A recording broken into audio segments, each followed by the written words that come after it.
Welcome to DAI Headlines. I'm Anthony Carlisle. Thank you for joining us. In the United States, Californian Tzu Chi volunteers held 2 press conferences on fundraising for disaster victims in Sichuan and Myanmar. Volunteers explained to the public that their donations will be delivered directly to the needy. Whether it's money or material goods, we will ensure the aid is delivered to the victims directly. Ensuring the public that their donations will be appropriately utilized, at Tzu Chi volunteers answering the questions from the press. At Tzu Chi's Northern California chapter, a press conference is held on fundraising for Sichuan and Myanmar disaster victims. We use the recycling bottle to do the blankets. That's the blankets we try to deliver. Now we have an emergency operation center in China. Meanwhile, another press conference is also held by the Tzu Chi U.S. headquarters. At the venue, an entrepreneur consents to donate $1 million. While others are assisting victims financially, this medical professional is returning to her hometown in Chengdu of Sichuan province to help the needy directly. Casualties are constantly being reported around Chengdu. These children are all asking for their arms and legs to be amputated in order to survive. I think I can be a volunteer at the hospital over there. Coming from Chengdu, Li feels a special affinity and responsibility towards her compatriots. In fact, whether Chinese, Burmese, or any nationalities, people around the world are crossing religious and ethnic boundaries to help and pray for the victims. In New York, by the end of the second day of fundraising efforts, the city chapter had raised nearly $80,000. The volunteers were joined by 2 Jingsi Abode nuns who were impressed by the efforts of the team. Tzu Chi's New York chapter's fundraising efforts for Sichuan earthquake victims entered its second day. Even as the rains came down, volunteers were out canvassing the 3 areas: Chinatown, Flushing, and Brooklyn. At the same time, 2 monastic disciples of Master Cheng Yen arrived in New York to deliver the canvassing teams a message of gratitude.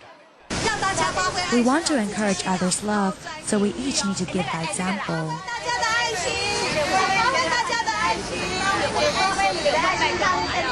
These 2 nuns arrived from Jingsi Abode. Masters De Chen and De Min sought out the Flushing volunteers to give sincere gratitude and thanks.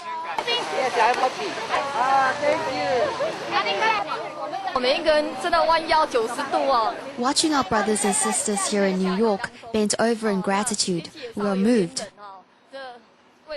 Your energy is really very touching.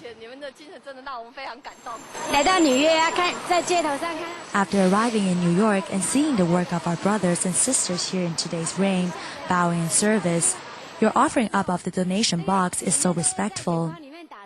Upon seeing it, I'm moved. Tears are swimming in my eyes, especially since so many out here are elders.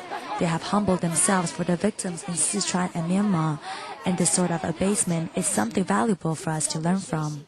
The rain and the cold aren't in the slightest bit daunting for these dedicated volunteers. With a single spirit, they worked the entire day, imploring passers-by to show goodwill and donate. Altogether, they collected $77,000. Tomorrow, their efforts will continue to draw out the love of strangers for the relief of many. Every Tzu Chi volunteer is doing what they can to help earthquake victims in Sichuan. In Vietnam, a blessing ceremony was held, while in Hong Kong, volunteers went out on the streets to fundraise for 3 consecutive days. Living just a short flight from the Sichuan quake area, Hong Kong volunteers have been working tirelessly to fundraise for quake victims for the past 3 days. As a token of their gratitude, volunteers bow 90 degrees to the donors upon receiving their generous contributions. Donors even include children and foreigners living in Hong Kong. At every fundraising site, volunteers play the song Our Earnest Prayer. Pained by the victim's suffering, this woman prostrates herself on the ground and prays sincerely before donating money.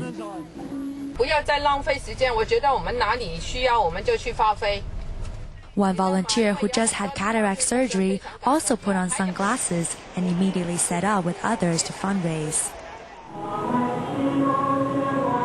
Meanwhile, in Vietnam, volunteers are holding a blessing ceremony to pray for quake victims.